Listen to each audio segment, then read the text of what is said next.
حاصل کیا. اس ذات مقدس نے اس آیت مجیدہ میں اعلان کیا کہ کائنات کو میں نے خلق کیا تو اس کائنات کو میں نے بغیر ہدایت کے بھی نہیں رکھا. اس کائنات کے خلق کرنے کا مقصد ہے ہدایت کا فریضہ انجام دینا، اور وہ فریضہ میں ذات پروردگار نے اپنے ذمہ لیا ہے. وَإِنَّا عَلَيْنَا لَلْهُدَىٰ. اللہ فرماتا ہے کہ ہدایت کی ذمہ داری ہماری ہے، ہدایت دینا ہمارا کام ہے. وَإِنَّا لَنَا لَلْآخِرَةَ وَالْأُولَىٰ.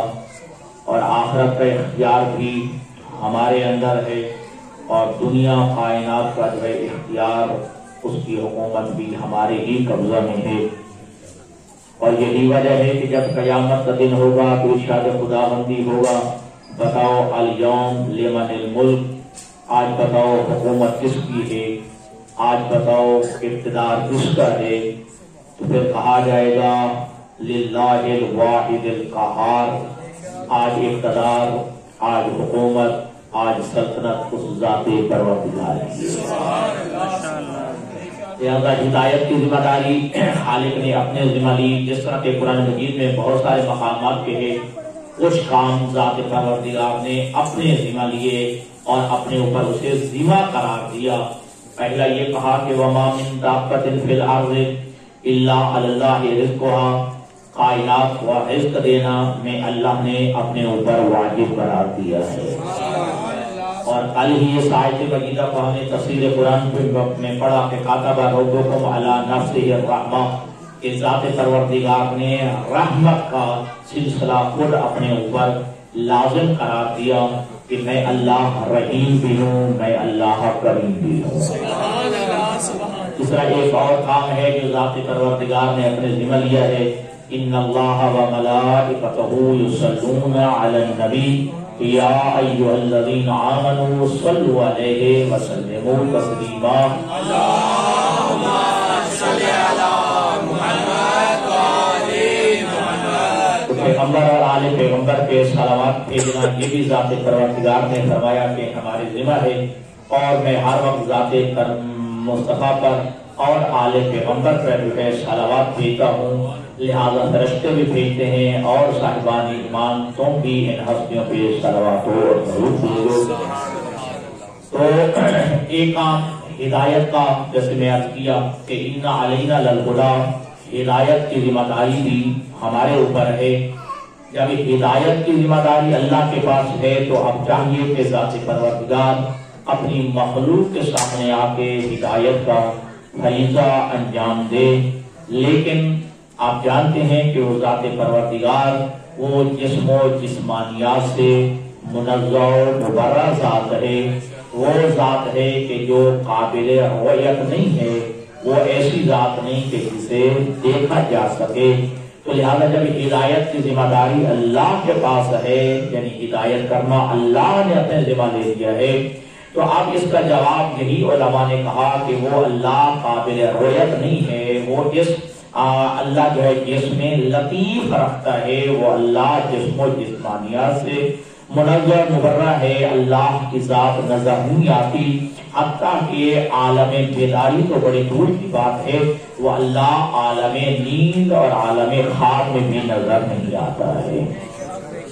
لہذا اللہ نے ایک نظام بنایا، اللہ نے اس نظام کا نام نظام ہدایت رکھا. اور ذات پروردگار نے کچھ اپنے نمائندے بھیجے جن کو پروردگار عالم نے ہادی بنا کے بھیجا، اور وہ کائنات میں فریضہ ہدایت جو اللہ نے اپنے ذمہ لیا تھا اللہ کی طرف سے، وہ نمائندگان پروردگار، وہ نمائندگان الہی اس فریضہ ہدایت کو انجام دیتے ہیں. اب اللہ نے ان نمائندگان کو کچھ منصب بھی عطا کیے.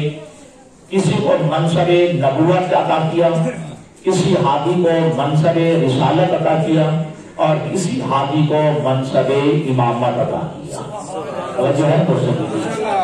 تو اللہ نے چونکہ منصب ہدایت یعنی ہدایت کی ذمہ داری اللہ کے پاس ہے، تو اللہ سامنے آ کے ہدایت نہیں کرتا، تو لہذا اللہ نے اپنے کچھ نمائندوں کے ذریعے یہ فریضہ ہدایت کو انجام دیا، اور یہ فریضہ ہدایت جو ہے جن کو کے حوالے کیا ہے، اللہ نے یا انہیں نبی بنایا ہے یا رسول بنایا ہے یا پھر امام بنایا ہے، اور پھر ذات پروردگار نے یہ بھی خاصہ رکھا ہے، واجب اور لازم قرار دیا ہے کہ ذات پروردگار نے ہدایت کا منصب جب ان ہادیوں کے ذمہ لگایا ہے، یعنی نبی و رسول و امام، تو اللہ نے نبوت و رسالت و امامت کے ساتھ اللہ نے عصمت کی بھی شرط لگائی ہے۔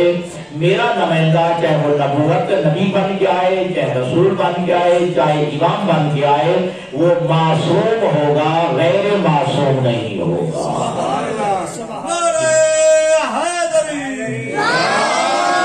تو اگر میرا وہ نمائندہ جو ہاتھی بن کے آیا ہے اگر غیر معصوم ہوگا تو پھر اس سے غلطی کا امکان ہو سکتا ہے۔ جب غلطی کا امکان ہوگا تو میری طرف سے جب اعلان ہوگا یہ میرا نمائندہ ہے، تو اب جو بھی کرے گا، جیسا کرے گا، یہ اب ماننا واجب ہو جائے گا۔ اب اگر غیر معصوم ہوا تو پھر غلطی کرے گا، خطا کرے گا، گناہ کرے گا، اور اعلان کیا ذات پروردگار نے کہ اطیعوا اللہ واطیعوا الرسول واولی الامر منکم، اللہ کی اطاعت بھی کرو، اس کے رسول کی اطاعت بھی کرو، اور تم میں سے جو صاحبان امر ہیں ان کی اطاعت بھی واجب ہے۔ پھر یہ اطاعت کلی ہے، اطاعت جزوی نہیں ہے۔ والدین کی اطاعت بھی ہے، لیکن والدین کی اطاعت جزوی اطاعت واجب ہے، کلی اطاعت واجب نہیں ہے۔ اگر آپ کا والد جو ہے وہ اگر آپ کو کافر ہونے کا حکم دیتا ہے کہ کافر ہو جا، یا یہ کہ جو ہے غیر اسلام مسلم ہو جا یا بے دین ہو جا، واجب سے جو ہے منع کرتا ہے، اگر آپ کو جو ہے وہ روکتا ہے کسی جو ہے واجب کی ادائیگی سے اور حرام کا انجام کا حکم دیتا ہے، تو پھر اب جو ہے والدین کی اطاعت واجب نہیں ہے۔ لیکن جو اللہ کی اطاعت ہے، اللہ کے رسول کی اطاعت ہے اور صاحبان امر کی اطاعت ہے، ان کی اطاعت ہر وقت واجب ہے اور ہر کام میں واجب ہے۔ تو جس کی اطاعت کلی ہوگی پھر وہ معصوم ہوگا، غیر معصوم نہیں ہوگا۔ لہذا اللہ نے یہ منصب ہدایت سب سے پہلے حضرت آدم علیہ السلام کو عطا کیا۔ گویا سلسلہ نبوت کا آغاز اللہ نے حضرت آدم علیہ السلام سے کیا، پھر رسالت کا آغاز حضرت نوح علیہ السلام سے کیا، اور امامت کا آغاز حضرت ابراہیم علیہ السلام سے کیا۔ یوں جو ہے اللہ نے یہ جو ہے سلسلہ نبوت، سلسلہ رسالت اور سلسلہ امام، یہ تینوں جو ہے ہادی ہے، رسول ہے تو بھی ہادی ہے، اگر جو ہے نبی ہے تو بھی ہادی ہے، اگر امام ہے تو بھی ہادی ہے۔ اب جس طرح نبی کے لیے معصوم ہونا واجب ہے، اس طرح رسول کے لیے معصوم ہونا واجب ہے۔ جس طرح نبی اور رسول کے لیے امام ہونا معصوم ہونا واجب ہے، بعین ہی اسی طرح جو ہے امام کے لیے بھی معصوم ہونا ضروری ہے۔ جی تو لہٰذا ان میں جو ہے حیثیت نمائندہ الہی نبی، رسول اور امام میں کوئی فرق نہیں ہے۔ عہدوں کا فرق ضرور ہے، ایک نبوت پہ فائز ہے، ایک رسالت پہ فائز ہے اور ایک امامت پہ فائز ہے، لیکن عہدوں میں فرق یہ ہے، لیکن منصب کے عطا میں ہونے میں جو ہے کوئی فرق نہیں ہے۔ یہ بھی اللہ کی طرف سے ہے، نبی بھی اللہ کی طرف سے ہے، رسول بھی اللہ کی طرف سے ہے اور امام بھی اللہ کی طرف سے ہے۔ اور پھر یہ کہ جتنے بھی کمالات اس وقت کائنات میں ممکن ہے ہو سکتے ہیں، وہ تمام کمالات اس ہادی میں موجود ہوتے ہیں۔ یعنی کسی لمحے وہ ہادی عاجز نہ آ جائے۔ اس وقت کے جتنے بھی فضائل ہوتے ہیں، جتنے بھی کمالات ہوتے ہیں، یا یوں کہیے کہ جتنے بھی علوم ہوتے ہیں، اس وقت علم جتنا بھی ترقی کر جائے، تمام علوم کے درجات، علوم کے مراتب، فضائل کے درجات، صفات کے درجات اور کمالات جو ہے وہ انتہا کو پہنچ جائے، سارے کے سارے جو ہے وہ اس وقت ہادی کے اندر موجود ہوتے ہیں، تاکہ ایک لڑے کے لیے وہ اللہ کا ہاتھ کی طرف بھیجا ہوا ہادی نمائندہ الہی جو ہے زندگی کے کسی مرحلے میں، کسی میدان میں، کسی وقت بھی عاجز نہ آ جائے۔ اب یہ سلسلہ ہدایت ہے، جیسے میں عرض کیا چلا حضرت آدم علیہ السلام سے، ٹھیک ہے، لیکن اس کی کیٹیگری بتا دیں آپ کو، نبوت کا سلسلہ حضرت آدم علیہ السلام، رسالت کا منصب حضرت نوح علیہ السلام سے، اور امامت کا جو ہے منصب ملا حضرت ابراہیم علیہ السلام کو. یہ سلسلہ چلا ہے، ٹھیک ہے جی، پہنچ گیا ہے حضرت یعقوب علیہ السلام. پھر حضرت یعقوب علیہ السلام سے بھی آگے سلسلہ چلا. لیکن ابتدا میں دیکھیں تو حضرت ابراہیم علیہ السلام کے دو فرزند تھے، ایک حضرت اسحاق علیہ السلام اور دوسرے حضرت اسماعیل علیہ السلام. حضرت اسحاق علیہ السلام سے اللہ نے سلسلہ ہدایت کو پھیلایا اور پہنچا دیا حضرت عیسیٰ علیہ السلام تک. لیکن یہاں پر اللہ نے جو ہے سلسلہ ایمان جو ہے نبوت کو جو ہے یہاں پہ روکا. حضرت اسحاق کی بات ہو رہی ہے، حضرت اسحاق کی اولاد میں سے آخری ہے حضرت عیسیٰ علیہ السلام. یہاں پر اللہ نے آ کر جو ہے سلسلہ نبوت کو روک دیا اور حضرت عیسیٰ علیہ السلام کو اللہ نے جو ہے زندہ اٹھا لیا. حضرت عیسیٰ علیہ السلام کو مارا نہیں بلکہ زندہ بھی رکھا اور غیب بھی رکھا. اور دوسرے فرزند تھے حضرت اسماعیل علیہ السلام. اللہ نے حضرت اسماعیل علیہ السلام سے یہ سلسلہ پہنچایا. اب چونکہ حضرت اسماعیل کے توجہ کیجیے، حضرت اسماعیل کی نسل میں سے نبی فقط ایک آئے ہیں، وہ ہے خاتم الانبیاء. سبحان اللہ سبحان اللہ. باقی نمائندگان الہی آتے رہے ہیں، ٹھیک ہے، برگزیدہ جو ہے ہستیاں آتی رہی ہیں جو اپنے زمانے کی برگزیدہ ہستیاں تھیں، وہ شرک سے منزہ و مبرہ تھے، ٹھیک ہے. لیکن جو ہے آخری نبی حضرت محمد رسول یہ جو ہے نسل حضرت اسماعیل علیہ السلام سے. اور یہی وجہ ہے کہ جب پیغمبر خدا کا عقد پڑھا جناب ابو طالب نے جناب سیدہ خدیجہ الکبریٰ سے، تو ایک جملہ ماتا الحمدللہ الذی جعلنا من ذریت ابراہیم و نسل اسماعیل. حمد ہے اس اللہ کی جس اللہ نے ہم آل محمد کو، ہم ایسے جو ہے ہستیوں کو جو ہے نسل اسماعیل اور ذریت ابراہیم میں قرار دیا. سبحان اللہ سبحان اللہ. تو لہذا یہ جو ہے سلسلہ چلا حضرت اسحاق علیہ السلام سے حضرت عیسیٰ علیہ السلام تک پہنچ گیا، اور ادھر سے سلسلہ چلا پہنچ گئے میرے نبی تک. اور پیغمبر اسلام کو خالق کائنات نے جو ہے مہر لگا دی کہ فرمائے کہ ما کان محمد ابا احد من رجالکم ولکن رسول اللہ و خاتم النبیین. میرا محمد جو ہے تم میں سے کسی کا جو ہے باپ نہیں ہے کیا، ولکن رسول اللہ، بس اور بس وہ اللہ کا رسول ہے، وہ خاتم النبیین اور آخری نبی ہے. یہ نبوت کا باب میرے نبی پہ بند ہو گیا، باب نبوت جو ہے میرے نبی پہ ختم ہو گیا. مہر نبوت جو ہے وہ ختم نبوت کی مہر جو ہے میرے نبی پہ لگ گئی. اور خود اللہ کے نبی نے بھی کہہ دیا کہ انا خاتم النبی لا نبی بعدی، میں آخری نبی ہوں، میرے بعد کوئی نبی آنے والا. اب جو جملہ میں نے کہنا ہے، میں قرآن بھی کہہ رہا ہے کہ میرا نبی خاتم النبیین ہے. میرے نبی کے ارشاد فرما رہے ہیں کہ انا خاتم النبیین لا نبی بعدی، میں آخری نبی ہوں، میرے بعد کوئی نبی آنے والا. یہ کہہ کے یہ پھر کی اگر میرے بعد کوئی ہوتا تو بات کو سمجھا نہیں. جب قرآن کہہ رہا ہے کہ میرا نبی جو ہے رسول اللہ و خاتم النبیین، میرا نبی جو ہے بس اللہ کا رسول ہے اور آخری نبی ہے. اور پیغمبر اسلام نے بھی جو ہے یہ فرما دیا کہ انا خاتم النبیین لا نبی بعدی، میں آخری نبی ہوں، میرے بعد کوئی نبی آنے والا نہیں ہے. تو پھر یہ لو کہہ کے جو ہے یہ شرطیاں لگانے کی کیا ضرورت ہے؟ یہ صرف اور صرف جو ہے اس بات کے لیے ہے کہ جب علی ابن ابی طالب کو جو ہے غزوہ موتا میں یا غزوہ تبوک کے لیے جو ہے علی ابن ابی طالب کو ٹھہرایا، تو علی ابن ابی طالب نے عرض کی کہ یا رسول اللہ آپ مجھے ان بچوں میں اور عورتوں میں چھوڑ کے جا رہے ہیں. اس وقت اللہ کے نبی نے فرمایا ابا درزا، اے علی تو اس بات پہ راضی نہیں ہے کہ انت منی بمثلۃ ہارون من موسیٰ. اے علی کیا تم اس بات پہ راضی نہیں ہو کہ تمہارا مقام میرے نزدیک وہی ہے جو جناب ہارون کا موسیٰ کے نزدیک تھا، لیکن لا نبی بعدی، میرے بعد نبی کوئی نہیں ہے.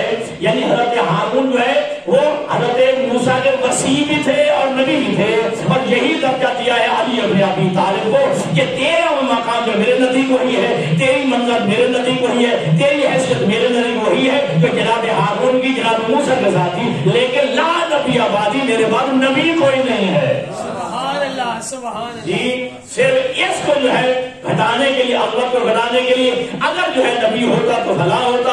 نہیں عزیزان گرامی قدر، جب خالق کے کائنات کی طرف سے مہر لگ جائے تو پھر نبی کو بھی اختیار نہیں ہے. ہاں پھر اردو میں اضافے کرنے کی جو ہے نبی کو بھی جو ہے یہ اختیار نہیں ہے. اب یہ دیکھیں نا، میرے نبی پہ نبوت ختم ہو گئی تو اب میرے نبی کو بھی اختیار نہیں ہے. اپنے بات کیجیے نبی کا انتخاب کریں. جی چلو اللہ نے مجھے آخری بنایا، میں ایک اور بنا دیتا ہوں، میں ایک کا اور اضافہ کر دیتا ہوں. ٹھیک، نبی کو بھی جو ہے کوئی اختیار نہیں ہے. اور یہی وجہ ہے کہ جب نبی بنانے کا اختیار کسی کو نہیں ہے تو پھر نبی کی شریعت میں بھی کسی کو نبی بنانے کا کسی کو اختیار نہیں ہے تو پھر ساتھ میں کسی نبی کی شریعت میں بھی نہ ترمیم کا کسی کو اختیار ہے، نہ تنسیخ کا اختیار ہے، نہ اضافے کا اختیار ہے، نہ کمی کا اختیار ہے. اللہ کے نبی نے کہا ہے کہ آزان ایسی ہے تو پھر ایسے ہے، نماز کی رکعتیں ایسی ہے تو پھر اتنی ہے. ٹھیک ہے جی، اللہ کے نبی کے اچھا ہاں وہ تو جو عجیب بات ہے کہ نبی کی شریعت آ کر میں تو کہتا ہوں کہ عبادت کے نشے میں، لیکن وہ عبادت نہیں ہے. اب وہ عادت ہے کہ صبح کی 4 بڑھا دی تھی. نہیں آپ سے سلوات پڑھیے محمد علیہ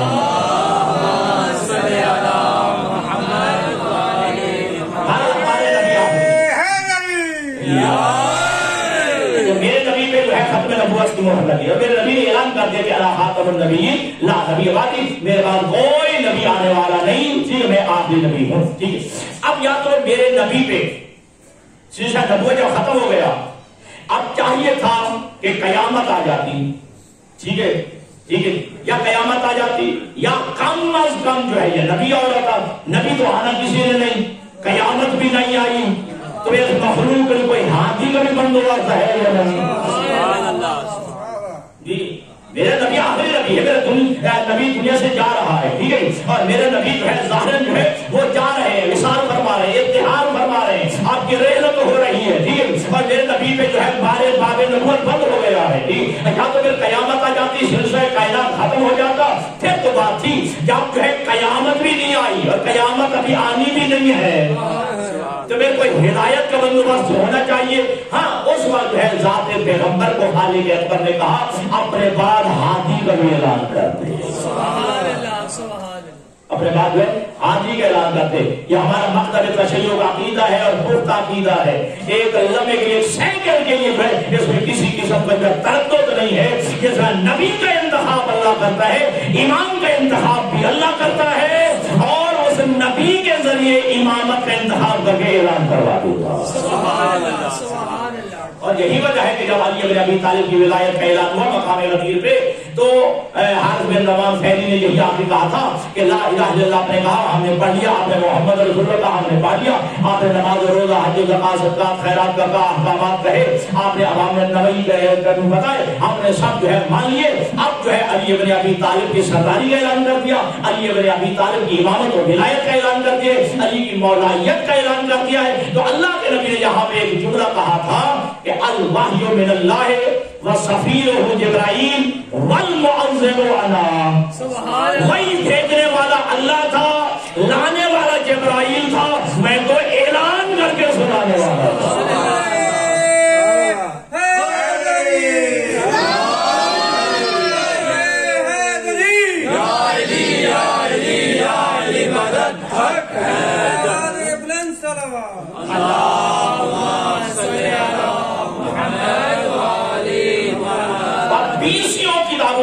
روایات یہ موجود ہیں کہ اللہ کے نبی نے اپنے بعد اپنے جو ہے ہادی کا اعلان کیا ہے، جو امت کے لیے جو ہے ہادی بنے اور ہدایت کا فریضہ انجام دے. اور یہ یاد رکھیے گا کہ اللہ کا کام ہے دین پھیلانا، ٹھیک ہے جی، رسول کا کام ہے دین پہنچانا.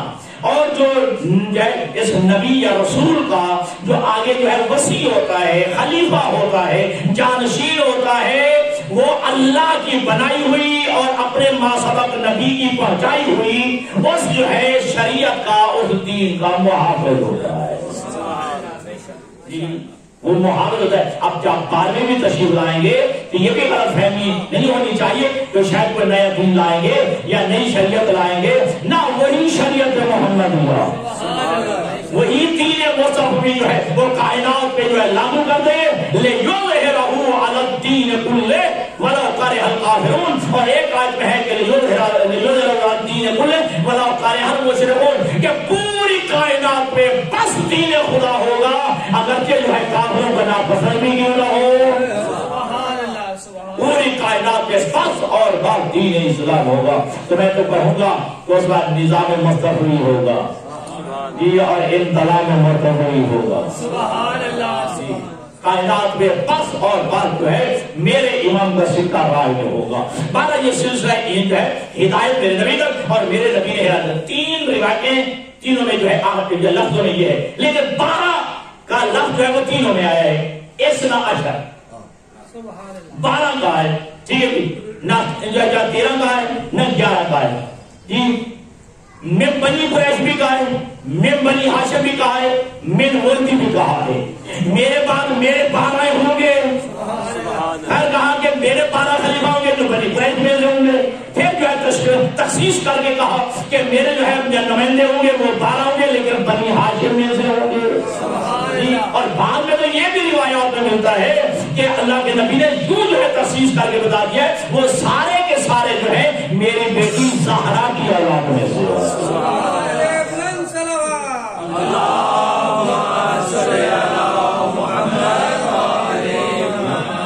میری بیٹی سیدہ زہرا کی اولاد میں سے ہوں گے۔ اچھا یہ کہہ کہ میرے ایک اور روایت میں ملتا ہے جی، آپ کا کہہ کہ علی بن ابی طالب کا جناب زہرا کا کہہ کہ امام حسن کا کہہ کہ امام حسین کا کہہ کہ آگے کہا من ولد ہی 9 تھا، حسین کی نسل میں سے 9 ہوں گے، ان کا آخری وہ ہوگا جس کا نام میرے نام پہ ہوگا، جس کی کنیت میری کنیت میں ہوگی جی، آخری وہ ہوگا کہ جس کا نام میرے نام پہ میرا ہم نام ہوگا، جس کی کنیت میری کنیت ہوگی، میرا نام محمد ہے تو اس کا نام بھی محمد ہوگا، میری کنیت ابو القاسم ہے تو اس کی کنیت بھی ابو القاسم ہوگی۔ یہ الفاظ جو ہے تاریخ کے اندر جو ہے، اور اس کے راوی کون ہے؟ حضرت جابر بن عبداللہ انصاری۔ یہ جب روایت جو ہے حضرت جابر بن عبداللہ انصاری فرما رہے تھے، سارا جو ہے بتایا، 3 روایتیں ہیں، ایک میں صرف نام بتایا، علی، حسن، حسین، ٹھیک ہے جی، علی، محمد، جعفر، علی، موسیٰ، اس کا جو ہے نام بتایا ایک روایت میں نام والد کا نام بھی ساتھ ملا، علی ابن ابی طالب، حسن ابن علی، حسین ابن علی، علی ابن الحسین، محمد ابن علی، اور تیسری روایت میں یہ ہے کہ نام بھی بتایا، والد کا نام بھی بتایا، لقب کے ساتھ بتایا ہے، علی کون؟ امیر المومنین، حسن کون؟ المجتبی جی، حسین کون؟ الشہید جی، محمد علی ابن محمد کون؟ زین العابدین، محمد ابن علی الباقر۔ اور جب جو ہے یہاں روایت ہے کہ جب الباقر میں بات آئی تو میرے امام نے کہا جابر تم میرے فرزان سے ملو گے، میرے فرزان سے ملو گے، میرے فرزان کو میرا سلام کہہ دینا، میرا سلام کہہ دینا۔ یہ امام محمد باقر کے بارے میں حضرت جابر بن عبداللہ انصاری نے کہا، اور حضرت جابر بن عبداللہ انصاری کون ہے؟ جو حدیث قصہ کے راوی بھی ہے، جنہوں نے خود اپنے کانوں سے زہرا کی زبانی حدیث قصہ کو سنا ہے، تو حدیث قصہ کے راوی جابر بن عبداللہ انصاری ہے ایک، اور دوسرا اس جابر بن عبداللہ انصاری کو ایک جو ہے فضیلت حاصل ہے وہ کسی اور کو حاصل نہیں ہے، یہ امام حسین کا پہلا ظاہر ہے، امام حسین علیہ السلام کا یہ پہلا ظاہر ہے، ٹھیک ہے، اور یہی وجہ ہے کہ پاک پیغمبر نے جب جو ہے یہ ارشاد فرمایا پیغمبر کے وصال کے بعد جو ہے اکثر جو ہے آپ مدینہ کی گلیوں میں چلتے تھے اور ایک جملہ کہتے تھے الباقر الباقر الباقر الباقر، حتیٰ کہ آپ جو ہے نابینا ہو گئے تھے، ٹھیک ہے، اور لوگ پوچھتے تھے یہ باقر کون ہے، یہ باقر کون ہے، ٹھیک ہے جی، اور یہی وجہ ہے کہ جب آپ امام محمد باقر سے ملے ہیں تو محمد باقر سے مل کے جو ہے پتہ چلا کہ یہ کون جو زین العابدین کا بیٹا ہے، نام اس کا محمد ہے، ٹھیک ہے جی، اور لقب جو ہے باقر ہے، جن سے ملنے کے لیے گئے ہیں جی، روایت کے الفاظ یہ ہیں کہ امام محمد باقر نے دیکھ کے کہا اے میرے نانا کا صحابی، میرے نانا کے سلام تو مجھے پہچانا، میرے نانا جو ہے میرے جو ہے حوالے سے آپ کو سلام کہتا، وہ سلام جو ہے میرے حوالے کا تو لہٰذا یہ سلسلہ ہدایت ہے، بات زمینہ ہو جائے، یہ سلسلہ ہدایت جو ہے پہنچ گیا ہے کہاں تک؟ آج جس امام کی جو ہے آپ کو شب شہادت ہے حضرت امام حسن عسکری علیہ السلام.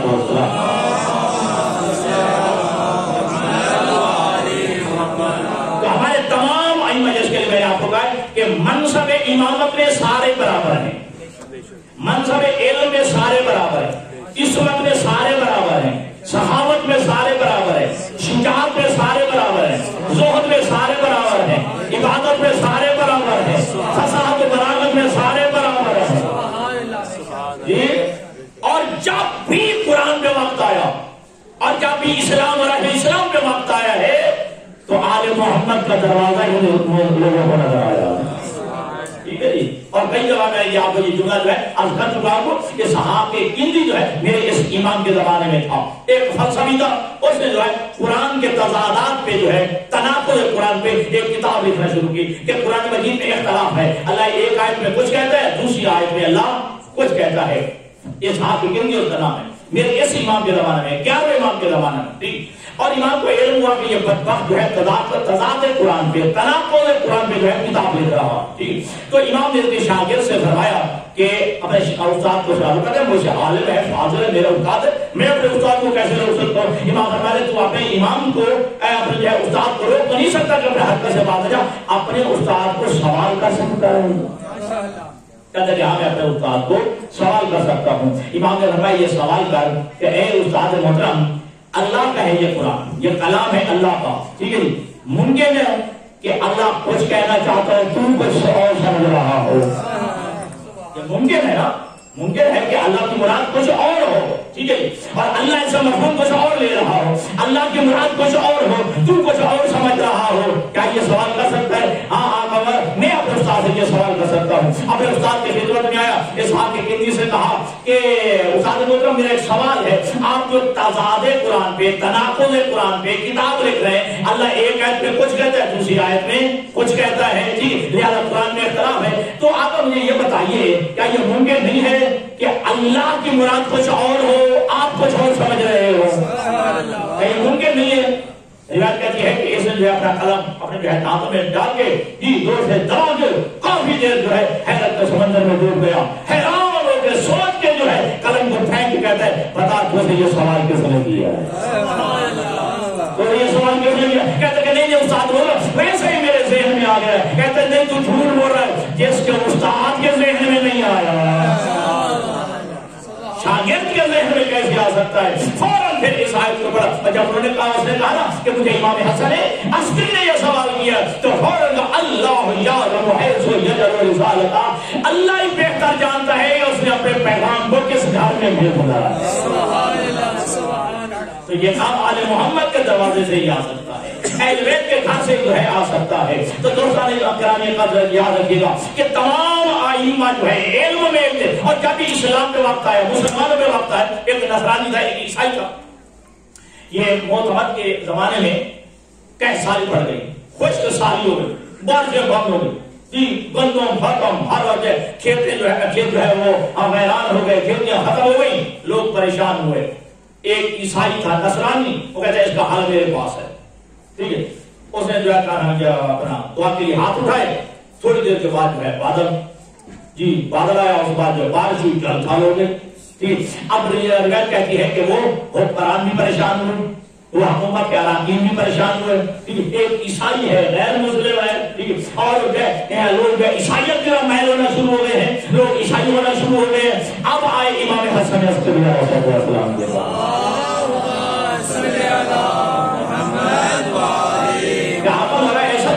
ہم نے دیکھا ہے کہ وہ عیسائی جو ہے وہ نصرانی ہاتھ اٹھاتا ہے دعا کے لیے, فوراً بادل آ جاتا ہے, فوراً جو ہے بارش ہو جاتی ہے. امام فرمائے چلو مجھے بھی ساتھ لے کے چلو. اب جو ہے ایک سہارا میں پہنچے, اب اس عیسائی سے کہا, نصرانی سے کہا اب ہاتھ اٹھا, یہ اب اسے ہاتھ میں دعا کے لیے. امام نے جو ہے اس کے آگے بڑھ کے جو ہے انگلیوں میں ایک تیر سی وہ نکالی. امام فرماتے ہیں اب دعا کر, جی اب جو ہے کیا بادل آنا تھا, زیادہ جو ہے وہ سورج تپنے لگا, سورج کی تپیں بڑھنے لگی. وہ کہتے ہیں ہاں, تو دوسرے لوگ کہتے ہیں کہ آقا یہ آپ نے کیا نکالا؟ کہا یہ کسی امام کسی جو ہے ولی خدا یا کسی نبی کی ہڈی ہے جو اپنی انگلیوں میں دبا کے جو ہے یہ آسمان کی طرف کرتا ہے، اللہ اس نبی یا ولی خدا کی ہڈی کے صدقے میں یہ بارش عطا فرما دیتا ہے۔ یہ تو پتہ چل گیا نا، ایمان وہ ہوتا ہے جو چھپی ہوئی ہڈی کو بھی دیکھ لیتا ہے، یہ بھی دیکھ لیتا ہے کس کی۔ تو امام علیہ السلام کے بہت سارے کمالات ہیں، بہت سارے فضائل ہیں، پر جو بات جو ہے طویل ہے، چونکہ کبھی میں بات جو ہے تمہید میں لے چکا ہوں کہ یہ اسحاق کندی کا واقعہ یا ابو حمزہ جس طرح کہ وہ واقع ملتا ہے حضرت ابو ہاشم جعفری کا، ان کے والد گرامی حضرت امام علی نقی علیہ السلام کے صحابی تھے حضرت ابو ہاشم جعفری، ٹھیک ہے۔ وہ روایت کرتے ہیں کہ میں امام کی خدمت میں تھا، یعنی ان کے والد کی بات ہوئی، امام علی نقی علیہ السلام کی۔ ایک ہند کا رہنے والا، ہندوستان کا رہنے والا آیا بندہ اور ہندی زبان میں کلام کرنے لگا۔ میں حیران ہوا، اور امام نے جو ہے ہندی زبان میں سوال کا جواب دینا شروع کر دیا، ہندی میں کلام کرنا شروع کر دیا۔ تو ابو ہاشم جعفری کہتے ہیں کہ آپ عمر کیا آپ ہندی بھی جانتے ہیں؟ کہا میں جس پر ہوتا ہے میں ہر ایک کی زبان جانتا ہوں، ٹھیک ہے جی۔ حضرت امام علی نقی نے ساتھ ایک کنکری پڑی تھی، وہ کنکری اٹھائی، اپنے جو ہے لبوں کے ساتھ جو ہے مس کر کے کہا ابو ہاشم جعفری اسے جو ہے اپنے منہ میں رکھ لو۔ جیسے منہ میں رکھیے کہتا ہے خدا کی قسم میں 70 زبانوں کا عالم بن چکا، 70 زبانوں کا عالم بن چکا تھا۔ یہ اب باپ کی ہے جی، اب جو ہے بیٹے کی سنیے۔ امام حسن عسکری علیہ السلام کی مربوطگی میں جو ہے ایک راوی آپ کے ساتھ ابو حمزہ وہ روایت کرتے ہیں کہ امام کی خدمت میں بہت سارے جو ہے مختلف نسلوں کے قوموں کے غلام موجود تھے، اور مختلف ممالک کے مختلف زبانوں کے بولنے والے وہ امام سے سوال کرتے تھے، امام اس کو اس کی اپنی زبان میں جواب دیتے۔ سبحان اللہ سبحان اللہ۔ امام حسن عسکری علیہ السلام تو لہذا ان کی امامت میں کوئی فرق نہیں ہے، ان کے علم میں، ہیبت میں، شجاعت میں، ان کے زہد میں، ان کے ذکاوت میں کوئی فرق نہیں ہے۔ اور یاد رکھنا عزیزان گرامی کا، یہ وہ گھرانہ ہے کہ جو اللہ نے ہماری ہدایت کے لیے بھیجا ہے،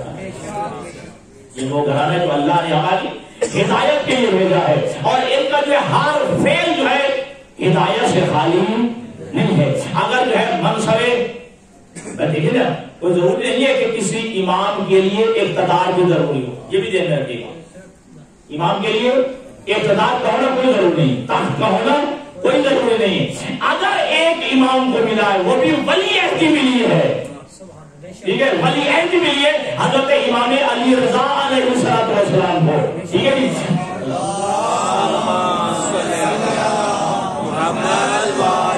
اور امام علی رضا جب ولی عہد کی ملی ہے، اور اس کا فائدہ یہ ہوا تھا کہ وہ جو ہے جو سکہ چلتا تھا تو سکے پہ امام علی ابن موسیٰ رضا لکھا ہوتا تھا، امام علی ابن موسیٰ رضا جو ہے وہ لکھا ہوا ہوتا تھا۔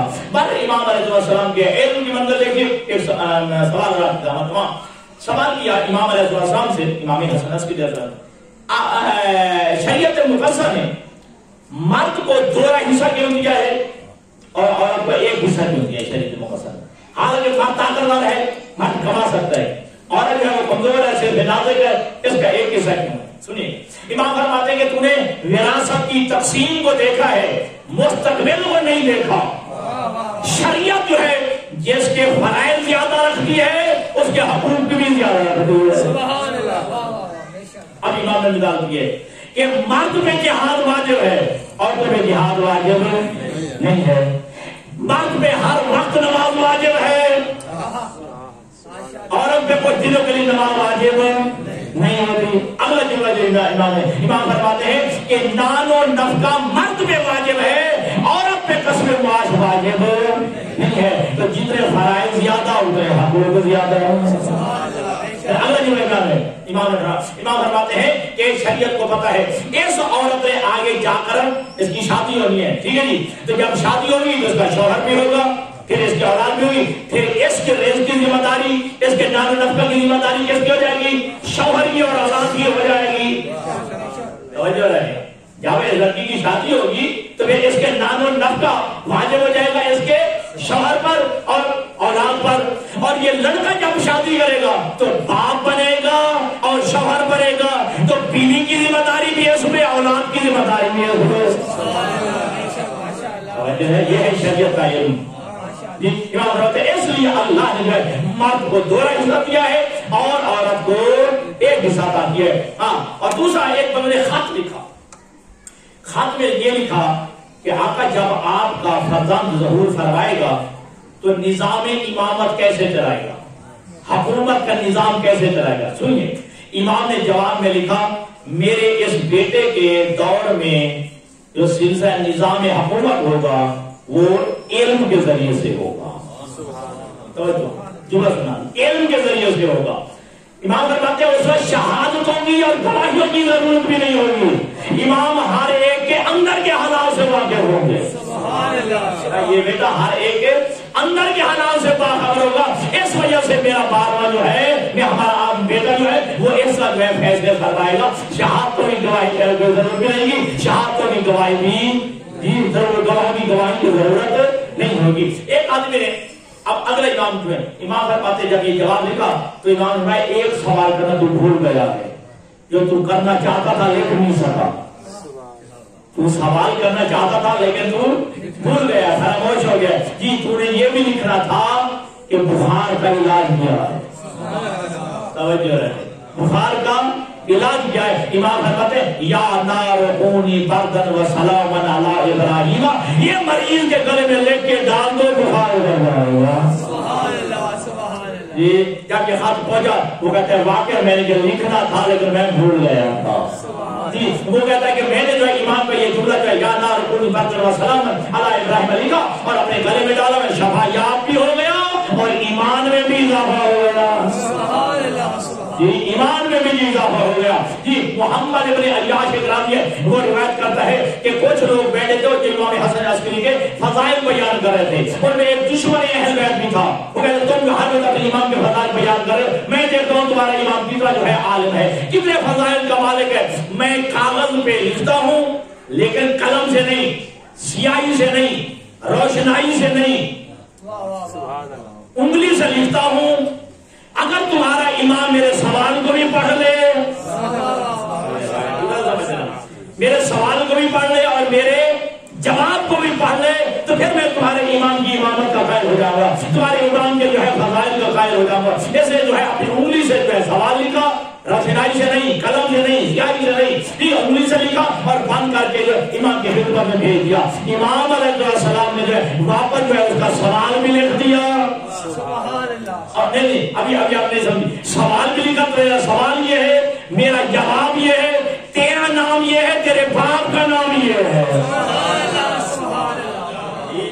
تیرا نام یہ ہے اور تیرے باپ کا نام یہ ہے. نام بھی لکھا, ملکیت بھی لکھی ہے. آئیے علامہ نشان الجوادی نے پیدا کر جملہ لکھا ہے کہ یہ جیسے یہ خط پہنچا فوراً جو ہے مومن ہو گیا, محب اہل بیت ہو گیا. امام نشان الجوادی کہتے ہیں میرا دل کہتا ہے کہ امام نے اس کے سچے باپ کا, حقیقی باپ کا نام لکھا تھا. اگر کوئی اور باپ ہوتا تو کبھی محب اہل بیت نہ بنتا.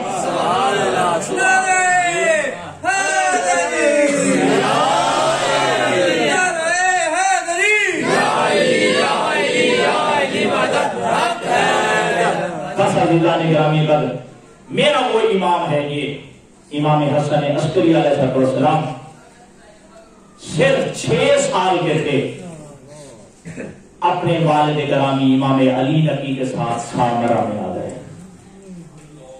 اور آج ذرا تصور میں ذرا یاد لے کے آنا منظر کربلا. آج آخری پرسہ ہے آقا کا, 2 وجہ سے میں کہوں گا آخری پرسہ ہے. ذرا آج آوازوں کو بلند کرنا ہے, آج آوازوں کو جو ہے آزاد چھوڑنا ہے. ایام عزا کا آخری پرسہ ہے. آخری کیوں کہا جاتا ہے؟ 2 وجہ سے لکھا ہے علماء نے. ایک یہ کہ تمہارا یہ آخری امام ہے جس کو زہر سے شہید کیا گیا, اور دوسرا اس وجہ سے یہ آخری پرسہ ہے آج کے دن علی و بطول کی بیٹیاں اسیر آنے والے محمد مدینہ پہنچی ہیں واپس. صرف 1 سال کے بعد بہن گئی ہے, سگا بھائی نہیں پہچان سکا ہے. ایسے لوٹ کے دن ہے علی کی بیٹی. شاید میں نے 6 والے دن میں یہ جملہ پڑھا تھا, لیکن جو عجیب جملہ جو تاریخ میں مقتل میں لکھا ہے, جب علی و بطول کی بیٹیاں یہ واپس آئیے نا, سگا بھائی محمد حنفیہ نہیں پہچان سکا. اور کہا ہے کہ بیٹا محمد زین العابدین سے کہا ہے کہ اے میرا بیٹا کیا تیری پتری نہیں آئی ہے؟ کہا وہ کے سامنے بیٹھ کے رو رہی ہے، وہ میری پتری زینب ہے، تیری بہن جو ہے زینب ہے۔ اور ہونے والے ہزاروں سورت کے دن جب سید سجاد کو ملنا تھا نا، سید سجاد نے جو ہاتھ چھڑا کے کہا ہے اے چچا محمد حنفیہ میرے کندھے زخمی ہے، میری پشت زخمی ہے۔ اور ہونے والے ہزاروں یہ عجیب جملے مقتل میں واقع مقتل میں عجیب جملے ہیں، اور نہ ہو تو میں نے سمجھا یہ جب علی و بطول کی بیٹیاں پہنچ گئی ہے نا مدینہ میں، اپنا مدینہ تھا نا، اپنا شہر تھا نا، لیکن عجیب بات ہے علی کی بڑی بیٹی جو ہے وہ نہیں پہچان سکی، چھوٹی بیٹی نے جو علی کی چھوٹی بیٹی نے کہا ہے بہن لگتا ہے نانا کا شہر نہیں آ گیا، نانا کا شہر نہیں آ گیا۔ اب مسیح بلند کیا مدینہ تو جب دینا لا تقتلنا، اے نانا کے شہر مدینہ مجھے قبول نہ کرنا، ہم لٹ کے آ گئے ہیں۔ اور ہونے والوں عزادار اللہ کے آسوں کو قبول کرے۔ جب علی گھر آ گیا نا، اب روایت کے الفاظ ہے کہ علی کی بیٹی نے کہا بیٹا زین العابدین میں نانا کی قبر مبارک میں جانا چاہتی ہوں۔ جب علی کی بیٹی آئی ہے نا نانا کی قبر مبارک پہ تو حرام ماتم ہوا ہوا ہے، ایک عجیب جملہ علی کی بیٹی نے کہا ہے، کہا نانا نانا اگر نامحرموں کا مجمع نہ ہوتا، نامحرموں کا مجمع نہ ہوتا میں تجھے دکھاتی ہوں میرے پتر کتنے زخمی ہیں، تاغیانوں کے نشان ہے، نیزوں کے نشان ہے، خدا کی قسم کھا کے کہہ رہا ہوں میں، بارگاہ میں قسم کھا کے کہہ رہا ہوں۔ روایت کے الفاظ ہے جب شام غریبوں کو عصر عاشور کے بعد یہ کمینے خیمے میں داخل ہے نا، ہر بیوی جو ہے کوشش کر رہی تھی کس طرح میری چادر نہ چھن جائے، میری چادر نہ چھن جائے۔ یہ جب دیکھا نا یہ بیویاں باہر نکلنے پہ آمادہ نہیں ہے، ان کمینوں نے نیزوں کے ذریعے چادریں اتاری ہیں، وہ نیزے جو ہے انیا جو ہے بیویوں کی پشتوں پہ لگ دے، بیویوں کے کمروں پہ جو ہے، اور بیویوں کے جو ہے کمرے جو ہے زخمی ہو گئے ہیں۔ حسن ہونے والوں آزاداروں یہ میرا کوئی معصوم کا ذکر ہے کہ ما منا الا شہید اور مسموم، ہم میں سے کوئی ایسا نہیں ہے جسے تلوار سے نہ ذبح کیا گیا ہو یا جسے زہر سے شہید نہ کیا گیا ہو۔ اور ہونے والوں آزادار اس میں کوئی شک نہیں کہ سعادت ہے۔ جب میرے چوتھے امام سے کہا گیا تھا تو میرے امام نے کہا تھا ٹھیک ہے شہادت تو ہمارے لیے سعادت ہے، کیا یہ بھی ہمارے لیے سعادت ہے کہ ماں بہنوں پتروں ننگے سروں کے ساتھ جو ہے بازاروں میں جانا، کیا کہ یہ بھی ہماری جو ہے ہمارے جو ہے یہ سعادت ہے۔ مثلا ہونے والے آزادار ذرا سنیے اور آپ کی زحمت تمام کروں۔ روایت کے الفاظ ہیں کہ میرے اس امام کو زہر دیا گیا، 6 بنی عباس کے جو ہے وہ خلیفے گزرے، ہر جو خلیفہ نے اپنے اپنے طور پہ جس طرح میرے یہ امام موسیٰ کاظم کو جو ہے مختلف قید و قید خانہ میں رکھا گیا، میرے اس امام کو بھی مختلف قید خانہ میں رکھا گیا۔ 6 بنی عباس کے خلیفے گزرے ہیں، آخر میں معتمد ضلع پر جو ہے یہ مرحوم جو ہے گزرا ہے، اس نے کھانے میں زہر جو ہے ملایا اور امام کی طرف بھیجا ہے اور کہا یہ آپ کے لیے میں نے خاص طور پہ بنوایا ہے۔ اور رہنے والے عزادار امام نے جب کھانے کو دیکھا، یہ آسمان کی طرف دیکھا، پھر کھانے کی طرف دیکھا، اور ساتھ ہی یہ 5 سال کا میرا 12واں امام تھا، دیکھ کے کہا انا للہ وَإِنَّا إِلَيْهِ رَاجِعُونَ۔ اور میرے والو عزادار جب میرے امام نے کھانا کھایا نا، یہ اب جو ہے وہ جگر کے ٹکڑے کٹنے لگے ہیں، زہر نے اثر شروع کیا ہے۔ آپ کے غلام عقید سے کہتے ہیں کہ اے یا غلام عقید، جب جو ہے میں تو اسے جو ہے وہ مستقل ایک دوائی کا نام ہے، جب میں وہ مانگوں نا سمجھنا میرا آخری وقت آ گیا ہے، میرا آخری وقت آ گیا ہے۔ اور رہنے والے عزادار یہ تیار کر کے جو ہے وہ دوائی لے کے گئے، امام فرماتے نہیں ابھی اس کا وقت نہیں آیا، میرے لیے پانی لا کے دے۔ اب امام نے جو پہلے جو پانی لے کے آیا ہے، روایت کے الفاظ ہے کہ امام نے جو وضو کیا ہے، امام نے نماز پڑھی ہے، اب تھوڑی دیر کے بعد جو امام نے اس دوائی کا تقاضا کیا ہے وہ لے کے آیا ہے۔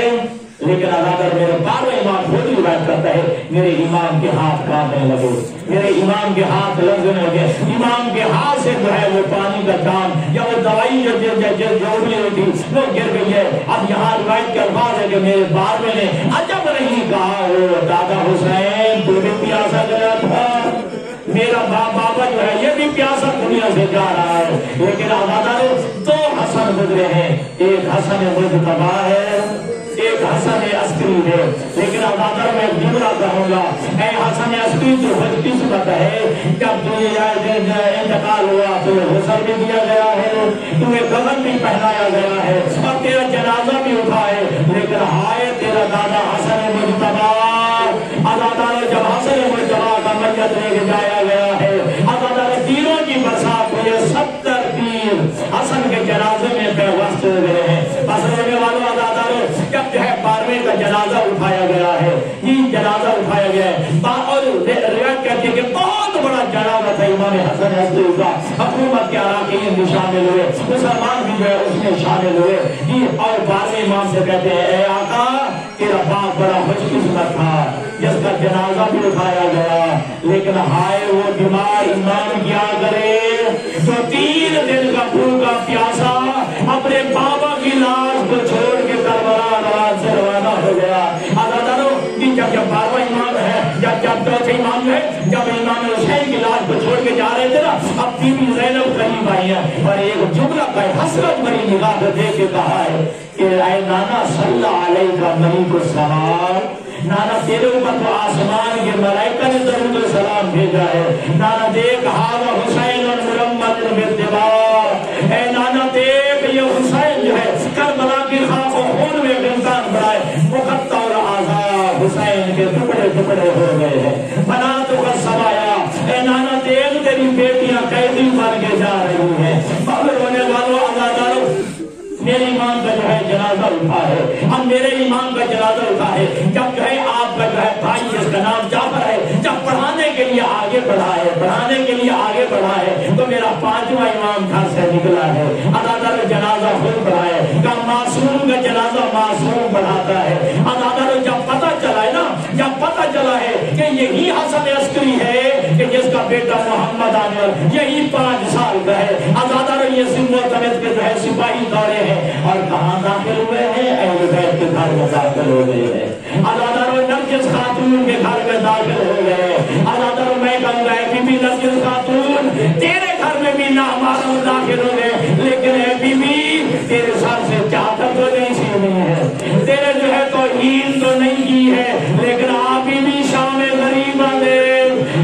غریبہ میں علی و بطول کی بیٹیوں کے سروں سے چادریں اتار دی گئی اور ہونے والوں عزادارو یہ 5 سال کا ہے میرا 12واں امام عزادارو جب پکڑنے کی کوشش کی ہے نا روایت کا ہے کہ امام غائب ہو گئے ایک سردار بھی غائب ہو گئے لیکن میں اتنا تو کہوں گا یہ 5 سال کا امام غائب ہو گیا ہے لیکن امام پہ کسی نے ظلم تو نہیں کیا امام کو کسی نے تماچے تو نہیں مارے لیکن آؤ عزادارو میں منظر تو دیکھو کہ بابا کی شہادت کے بعد جب آواز آئی لوٹو تبرکات علی و رسول کو قیدی بنا کے لے چلو آل رسول کو عزادارو جب یہ کمینے خیموں میں داخل ہوئے کوئی سکینہ کو تماچے مارتا تھا کوئی سکینہ کے دامن میں آگ لگا رہا تھا کوئی سکینہ کے کانوں سے دور کھینچ رہا تھا عزادارو لے آئیے اے میرے عزیزوں لے آئیے اور 12ویں کو پرسہ دو اے آقا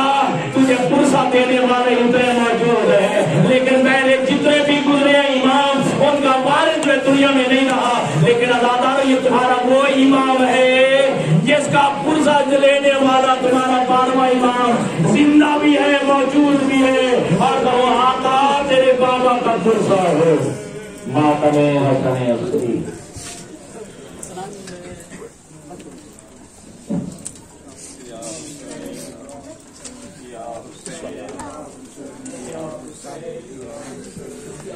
Say